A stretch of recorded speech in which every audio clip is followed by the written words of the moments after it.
सो भाई लोग, Kylian Mbappe अपने पीएसजी को इतना मिस कर रहे कि रियल मैड्रिड को पीएसजी के नजदीक लेके चला गया है।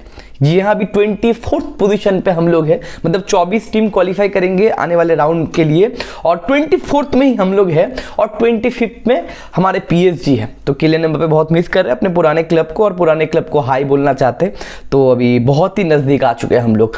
तो ये है मामला मेरे भाई, बोलने के लिए तो कुछ है नहीं। कल से भाई रात से जो जितना बात हो रहा है, ट्रोलिंग हो रहा है, जो होना भी चाहिए ऑब्वियसली, किलियन एम्बाप्पे को ऊपर बातचीत होना चाहिए, क्योंकि हम लोग जो 4-5 महीने लेके आए थे, किलियन एम्बाप्पे पहले लेके आए थे, 2 साल से सागा चल रहा था किलियन एम्बाप्पे आएंगे एंड क्रिस्टियानो रोनाल्डो का जो शूज है, खाली एम्प्टी शूज है, उसको भरेंगे और उसका जो लेगेसी है वो लेके आगे जाएंगे, क्योंकि फैन बॉय है रोनाल्डो, फैन बॉय है एम्बाप्पे। एंड अगर रोनाल्डो वगैरह को छोड़ भी दो, कहीं ना कहीं एक फ्यूचरिस्टिक लीडर या फिर एक फ्यूचरिस्टिक प्लेयर दिखा जा रहा था कि आने वाले 25 में आ रहा है एक बंदा गुदा लेके, 2 वर्ल्ड कप फाइनल खिला के, एक में जिता के, एक में ऑलमोस्ट कमबैक करा के, ऑलमोस्ट बैलन डॉर जीत के, बहुत सारे गोल्स वगैरह मार के, पीएसजी का वन ऑफ द लेजेंड बन के, I think the top scorer of PSG Kylian Mbappe, ये सारा कुछ उखाड़ के जब आ रहा है ला लीगा में, ऑब्वियसली अलग लीग है, अलग टीम है, अलग फॉर्मेशन है, अलग टैक्टिक्स है, एंटिसिपेट करने में, एडजस्ट करने में प्रॉब्लम या फिर टाइम लगता है। चलो फाइन, 1 महीना 2 महीना लगता है, लेकिन एक 25 साल में अगर आप हो, अगर आप प्राइम किलियन एम्बाप्पे हो और वर्ल्ड का one of the best player हो तब के टाइम में, अभी तो विनी, यमाल, ये सारे लोग आ चुके हैं एंड बहुत ज़्यादा स्टैब्लिश कर चुके हैं, लेकिन आने वाले 1 साल पहले जब आप किलियन एम्बाप्पे का नाम सुनते थे, ऑब्वियसली लोग या फिर किसी भी क्लब कितना भी पैसा देने के लिए तैयार थे। Obviously he is the far one of the best खिलाड़ी बिसाइड्स अर्लिन हालैंड, लेकिन हालैंड से ज्यादा रेट करते थे एम्बाप्पे को। क्यों? क्योंकि एम्बाप्पे द क्रिएटर, आपके अटैकिंग साइड में सेंटर फॉरवर्ड बताओ, लेफ्ट विंगर बताओ, राइट विंगर बताओ, सारे जगह पे ऑपरेट कर पाता था। लेकिन आज का सिनारियो ये हो गया है भैया, अगर सबसे ज्यादा थू करने का कोई फेस है या फिर सबसे ज्यादा ट्रोलिंग जिस बंदे को किया जा रहा है, दैट इज किलियन एम्बाप्पे। इसलिए मैं कहता हूं मेरे भाई, पिछले वीडियो में मैंने ये ज्ञान दिया था कि डायलॉग बाजी मत करना मेरे भाई, टाइम कभी भी चेंज हो सकता है, because nothing is permanent, everything is temporary. लेकिन इतना टेम्पोररी होगा एम्बाप्पे का भाई सर नीचे आ जाएगा, पैर ऊपर आ जाएगा, ऐसा अगर कंडीशन होगा 1 साल बाद, कोई भी अंदाजा नहीं लगा सकता, कोई फैन भी नहीं, कोई राइवल भी नहीं। तो कल के अगर मैच की बात करें, पूरा सजा हुआ था, स्टेज सजा हुआ था। कल मैंने एक पोस्ट भी किया था कि हमारे पास फर्स्ट टाइम बैकलाइन नहीं है, विनीशियस नहीं है, रॉड्रिगो नहीं है, यंग बंदे खेल रहे, ब्राहिम दियास खेल रहे, आर्दा गुलर खेल रहे, तो यहाँ पे सीनियर या फिर एक्सपीरियंस बंदा कौन है? Kylian Mbappe. It's a match for Kylian Mbappe, क्योंकि रियल मैड्रिड का फैन बताओ या फिर राइवल फैन बताओ या फिर न्यूट्रल कोई भी फैन बताओ, एम्बाप्पे को वो ट्रस्ट नहीं क्रिएट हुए थे कि एम्बाप्पे रियल मैड्रिड के लिए एक फेस बन सकता है। क्योंकि एम्बाप्पे जब आया था, सारे लोग बोल रहे थे कि मेन फेस कौन होगा, जूड बेलिंगम होगा, विनीशियस होगा या फिर किलियन एम्बाप्पे होगा। बहुत सारे लोग बोल रहे थे विनीशियस भाई जितना भी आग उगल ले, एम्बाप्पे जब आएगा मेरे भाई, Mbappe can be the key और the main factor of real Madrid. लेकिन वो फैक्टर प्रूव नहीं कर पाए थे। लेकिन कल का मैच भैया स्टेज सजा हुआ था कि सारे लोगों को प्रूव करो हु इज किलियन एम्बाप्पे, सारे लोगों को प्रूव करो एम्बाप्पे के ऊपर जितने सारे लोग क्वेश्चन पूछ रहे थे वो क्वेश्चन गलत है, मैं आंसर दे सकता हूं। एम्बाप्पे जो रियल मैड्रिड फैन के ऊपर वो ट्रस्ट, बिलीफ दे नहीं पा रहे थे, कल के मैच के बाद वो बिलीफ मिल जाएगा, इतना अच्छा परफॉर्मेंस करेंगे। क्योंकि लिवरपूल के साथ रियल मैड्रिड का हिस्टोरिकली जो हेड टू हेड का परफॉर्मेंस है, काफी दबदबा रियल मैड्रिड के ऊपर है मेरे भाई। क्योंकि पिछले 8 मैच में हम लोगों ने लिवरपूल को 7 मैच हराया, 1 मैच हम लोगों ने ड्रॉ किया। शायद उलट पुलट थोड़ा हो सकता है, लेकिन ऑलमोस्ट यही रिकॉर्ड है। मतलब हम एक तरफा डोमिनेशन दिखाते लिवरपूल से। और पिछली बार जब हम इनफील्ड में गए थे, हम 5-2 से पहले थे लिवरपूल को, 2 गोल डाउन होने के बाद, उसके बाद 5 गोल मारे थे। विनी ने गोल मारा था, बेंजेमा ने गोल मारा था, कि घर पे घुस के मारे थे मेरे भाई। तो हेड टू हेड बताओ, मोमेंटम बताओ, ये रियल मैड्रिड की तरफ था। जी हाँ, अभी के टाइम में फॉर्म नहीं या फिर प्लेयर्स नहीं, इतने सारे प्लेयर्स इंजर्ड है, उसके बाद कल कैमाविंगा भी इंजरी हो गया, ठीक है फाइन, सारा कुछ ठीक है, लेकिन मोटा मोटी करके प्लेयर्स हमारे पास था। और किलियन एम्बाप्पे के लिए टाइम था खुद को प्रूव करना, खुद को शाइन करना। और बंदे ने क्या किया? बंदे ने पेनल्टी मिस कर दिया। मतलब क्या ही बोले, 0-1 से आप पिछड़े हुए हो, 1-1 कर सकते हो। आपका बेस्ट खिलाड़ी, स्टेज सजा हुआ है, मैं ग्रेविटी बना रहा हूं, आपके उस खिलाड़ी के पास पेनल्टी आता है और वो बंदा पेनल्टी मिस कर देता है। अब इससे घटिया क्या स्क्रिप्ट हो सकता है, इससे दुखदर क्या स्क्रिप्ट हो सकता है भाई? Kylian Mbappe is in dust भाई। बंदे का कॉन्फिडेंस, बंदे का पर्सनैलिटी, बंदे का कैरेक्टर खत्म हो गया। कल उसका मुंह देख के लगा था कि बंदा भाई खत्म है, बंदा खत्म है। मतलब 25 साल की उम्र में अगर आप प्राइम में हो, पिछले 2-3 महीने से आपको इतना ट्रोलिंग मिल रहा है, आपको प्रूव करने के लिए अपॉर्चुनिटी मिला और इतना गंदा तरीके से आप हगोगे तो बैक करने के लिए कुछ है नहीं। लेकिन अभी भी गैरेथ बेल बताओ, अंचेलोत्ती बताओ, बड़े बड़े जो फुटबॉलर से बोल रहे कि बैक करना चाहिए सीजन, एंड किलियन एम्बापे अभी टॉप में नहीं है। फेज आता है, ऑब्वियसली सारे प्लेयर्स का ये फेज आता है, एंड ये फेज को ओवरकम जो करते हैं वो ही ग्रेट प्लेयर होते हैं। एंड एम्बापे वो कर सकता है, बहुत सारे फैंस भी बोल रहे, बहुत सारे फुटबॉलर्स भी या फिर मैनेजर्स भी बोल रहे, तो सारा कुछ ठीक है मेरे भाई। लेकिन कल का मैच तो भाई चुगेगा, क्योंकि it's a platform, it's a opportunity for Kylian Mbappe. लेकिन किलियन एम्बापे का जो कल पेनल्टी मिस है, मैं सिर्फ इसके लिए नहीं दोष दूंगा किलियन एम्बापे को, क्योंकि पेनल्टी मिस तो कल साला ने भी किया, राइट। लेकिन प्रॉब्लम है कि एक छोटे से बच्चे कॉनर ब्रैडली साहब अगर पॉकेट हो जाते हो, मतलब वहां पे भैया आर्नोल्ड रहता कल, और भी क्रिएटिविटी, और भी डिफेंडिंग, और भी कूदा, और भी पर्सनालिटी मिलता किलियन एम्बापे के सामने एज अ चैलेंज। लेकिन कर आर्नोल्ड नहीं था, वहां पे कॉनर ब्रैडली था। ये कॉनर ब्रैडली कौन है पता नहीं, आपको भी पता नहीं, मेरे को भी पता नहीं। पिछले सीजन से ही उसका नाम थोड़ा बहुत है, बंदा सब्स्टिट्यूट है, फर्स्ट प्लेइंग 11 का अभी तक कंफर्म प्लेयर नहीं है।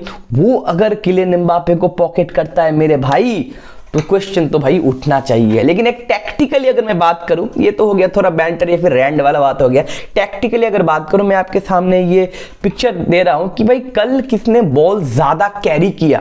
कल आप देखोगे लिवरपूल से, ऑब्वियसली लिवरपूल सेंट्रल चैनल से भी बॉल लेके जा रहा था, साइड के चैनल से भी बॉल लेके जा रहा था। वैन डाइक का कल मास्टर क्लास परफॉर्मेंस था, रॉबर्टसन भी बॉल कैरी कर रहा था, बिल्डअप कर रहा था, अटैकिंग एरिया में कंट्रीब्यूट कर रहा था। हमारे रियल मैड्रिड से कौन लेके गया बॉल ज्यादा कैरी? ब्राहिम दियाज। लेकिन एक और नाम है, वो नाम कौन है? Kylian Mbappe. ये क्या चूता पाए मेरे भाई, तू इन बिहाइंड रन कौन मारेगा? तू अगर बॉल कैरी करेगा तो इन बिहाइंड रन कौन मारेगा? अर्ली रन कौन मारेगा? किसको हम फाइंड करेंगे? गोल थ्रेट कौन करेगा मेरे भाई? तो मेरे को लगता है भाई एम्बापे कंफ्यूज भी है अपने रोल को लेके। और इंपॉर्टेंट चीज ये है कि कल एम्बापे कुछ नहीं बोल सकता। बहुत सारे लोग अंचेलोत्ती को गाली दे रहे हैं कि उसका टैक्टिक्स खराब है वगैरह वगैरह। अंचेलोत्ती का टैक्टिक्स खराब है, बहुत सारे लोग गाली दे रहे हैं। मतलब एम्बापे कल सेंटर फॉरवर्ड भी नहीं खेला।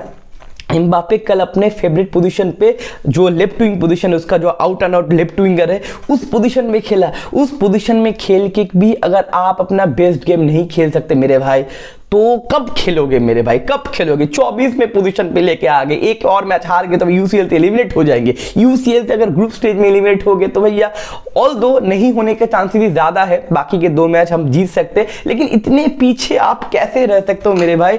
आप रियल मैड्रिड में आए थे लेगेसी बनाने के लिए, आप रियल मैड्रिड में आए थे बैलन डॉर जीतने के लिए, क्या क्या करने के लिए पता नहीं। आप तो भाई मीम कंटेंट शेयर कर रहे हो, आप तो भाई कंटेंट दे रहे हो कि मेरे ऊपर भैया मीम्स बनाओ, मेरे ऊपर भैया वीडियो बनाओ, मेरे ऊपर भैया रेंट करो, मेरे को भैया गाली दो। तो ये करने के लिए तो आप रियल मैड्रिड नहीं आए थे। ऑल दो हमने ज्यादा पैसा खर्चा नहीं किया, फ्री में आए थे किलियन एम्बापे। लेकिन अब जान पा रहे हो मैं क्या बोलना चाहता हूं। तो एम्बापे अपने रोल को लेके भी बहुत कंफ्यूज्ड है कि बंदा बॉल कैरी क्यों कर रहा है मेरे भाई? अर्ली रन मार मेरे भाई, जो विंगर है तो आउट एंड आउट स्ट्राइकर बताओ, या फिर जो गोल थ्रेट प्रोड्यूस करता है, तेरे पास रॉ पेस है, अगर तू भाई बॉल कैरी करने का काम करेगा तो मेरे को नहीं लगता कि भाई इसमें क्या कंफ्यूजन है। एम्बापे को भाई क्या खिलाना चाहिए मेरे को पता नहीं। तो ये है टोटल का मामला कल का मैच का। कल के मैच में हम लोग था ही नहीं, एक अपॉर्चुनिटी मिला था, छोटा सा एक अपॉर्चुनिटी मिला था, जो पेनल्टी हम लोग अगर स्कोर कर देते तो वहां पे 1-1 हो जाता, मैच में कुछ उलट फुलट हो सकता था।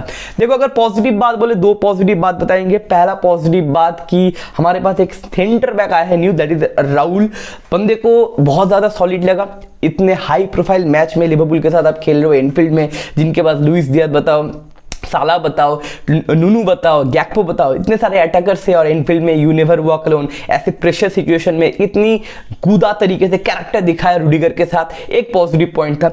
और अगर दूसरा चीज बताए कि डिफेंडिंग वाइज ना, पहले 45 मिनट मेरे को ना अच्छा लगा। मेरे को लगा था रियल मैड्रिड कल अंडर कॉन्फिडेंट जाएगा, क्योंकि इतने सारे प्लेयर्स नहीं है, मोमेंटम नहीं है, बहुत प्लेयर्स, मतलब बहुत ज्यादा ही प्लेयर्स नहीं है। अटैकिंग वे में तो हमारा कोई प्लेयर या फिर जो एंटीसिपेशन कॉम्बिनेशन होता वो एकदम खत्म था, क्योंकि रॉड्रिगो नहीं है, विनीशियस नहीं है, आर्दा गुलर अपना पहला मैच खेल रहा है यूसीएल में, ब्राहिम दियाज पहला मैच खेल रहा है, वो भी नंबर 9 या फिर फॉल्स 9 तरीके से खेल रहा है, तो बहुत ज्यादा कंफ्यूजन था। तो मेरे को लगा था अंडर परफॉर्म या फिर अंडर कॉन्फिडेंस होगा, लेकिन पहले 45 मिनट्स में हम लोग अच्छी तरीके से डिफेंड किए, साला को न्यूट्रलाइज किया मेंडी ने। ऑल्दो मेंडी का कंट्रीब्यूशन ज्यादा नहीं था अटैकिंग वाइज बताओ या फिर आपका बिल्डअप वाइज बताओ, लेकिन साला को अगर न्यूट्रलाइज करने के लिए मेंडी का काम अच्छा था। बंदे ने एक गलती किया, वहां पे पेनल्टी मिला साला को, लेकिन टोटल मिला के डिफेंड हम लोग अच्छा कर रहे थे। पहले 45 मिनट्स में ज्यादा कुछ बने नहीं, हम लोग भी ज्यादा अपॉर्चुनिटी क्रिएट नहीं किए, लेकिन लिवरपूल को भी हम लोग ज्यादा अपॉर्चुनिटी क्रिएट करने नहीं दिए। लेकिन उसके बाद एक गोल मिल गया मैकलिस्टर का, कल मास्टर क्लास था मेरे भाई। मिडफील्ड में बंदा जो रोल कर रहा था बॉल या फिर फाइनल थर्ड बताओ या फिर जोन 14 को जो कंट्रोल कर रहा था, वहां पे शॉट या फिर स्पेसेस फाइंड कर रहा था, काफी गजब था। Obviously man of the match कल मैकलिस्टर हुआ। एंड उसके बाद वैन डाइक का मास्टर क्लास था। रॉबर्टसन को मैं रिपीट कर चुका हूं कि रॉबर्टसन का भी बहुत ही ज्यादा मास्टर क्लास था। लेकिन देखो यहाँ पे एक क्वेश्चन आ रहा है कि आंचेलोटी के ऊपर बातचीत हो रहा है, लेकिन मेरे को नहीं लगता भाई कल आंचेलोटी का कोई भी गलती था। It's all about the player. इतने सारे प्लेयर्स नहीं है, 4-4-2 मिड ब्लॉक खिलाया कल, और क्या करता? हमारे पास प्लेयर्स नहीं है। कामाविंगा इंजर्ड हो गया, सबायस उसके बाद आया, लुकास वास्केज उसके बाद आया। तो भाई आंचेलोटी के ऊपर मेरे को नहीं लगता प्रेशर देना चाहिए। हाईएस्ट जो स्क्वाड है वही कल खिलाया, जो टैक्टिक्स था 4-4-2 बताओ, मिड ब्लॉक बताओ, क्योंकि ज्यादा अटैकर्स हमारे पास नहीं है। मिड ब्लॉक या फिर मिडफील्ड का बैटल हम लोग को जीतना है। जो पे कामाविंगा अच्छा परफॉर्मेंस दे रहा था, वर्क रेट बताओ, फिजिकलिटी बताओ, अच्छा काम कर रहा था। लुका मॉड्रिच का भी हेयर अंदर उतना अच्छा परफॉर्मेंस नहीं था। So this loss I think it should be on the players, not on the manager. तो ये है पूरा मामला। एंड आने वाले मैचेस में जो काम होगा भाई, हमें खेलना पड़ेगा अटलांटा से अवे मैच, एंड उसके बाद साल्जबर्ग से होम मैच, एंड ब्रेस्ट के साथ अवे मैच। तो ब्रेस्ट और साल्जबर्ग को पेलना चाहिए, लेकिन अटलांटा वाला गैस्परिनी बॉल के साथ खेलना मुश्किल हो सकता है। तो ये 3 मैच में कम से कम भैया 7 पॉइंट हम लोगों को निकालने पड़ेंगे, 2 जीत और 1 ड्रॉ, नहीं तो भाई एलिमिनेशन का प्रॉब्लम हो सकता है। लेकिन मैं एक्सपेक्ट करूंगा एलिमिनेट हम लोग नहीं होंगे, लेकिन हम लोगों को गारंटी क्वालिफाई खेलना पड़ेगा। टॉप 8 का रास्ता तो भैया खत्म हो चुका है। एंड इतने सारे इंजरीज है, कल कैमा को भी इंजरी लगा है। अभी कामाविंगा की इंजरी कितना सीरियस है पता नहीं, उसको हैमस्ट्रिंग इंजरी लगा है, तो 2-3 हफ्ते के लिए कामाविंगा भी आपका बाहर रहेगा। अगला मैच हम लोग गेटाफे के साथ है ला लीगा में, उसके बाद फिर से यूसीएल नाइट है। तो ये टोटल मामला बहुत ही ज्यादा कंफ्यूजन, बहुत ही ज्यादा स्ट्रगल एंड बहुत ही ज्यादा ही नेगेटिव वाइब आते हुए आई होप यहां से हम लोग कम बैक करेंगे। आपका क्या रिएक्शन है आप बताइएगा, एंड आपको क्या लगता है कि यहां से हम लोग क्या कम बैक कर सकते हैं या फिर हमारा पूरा सीजन क्रम्बल हो जाएगा। एंड एम्बापे के ऊपर आपका क्या रिगार्ड्स है, क्या एम्बापे को साइन करना एक नेगेटिव वाइब है या फिर एम्बापे यहां से कमबैक कर सकते हैं, क्योंकि Mbappe is a great player, हम लोग जाने हैं इन पास बंदे ने क्या क्या किया। तो आपका क्या कमेंट है, let me know in the comment section. तो मिलते हैं अगले वीडियो में, टेक केयर। आज रात को वॉच अलॉन्ग भी करेंगे मैनचेस्टर यूनाइटेड के मैच का। तो मिलते हैं भैया, take care, bye bye, sayonara.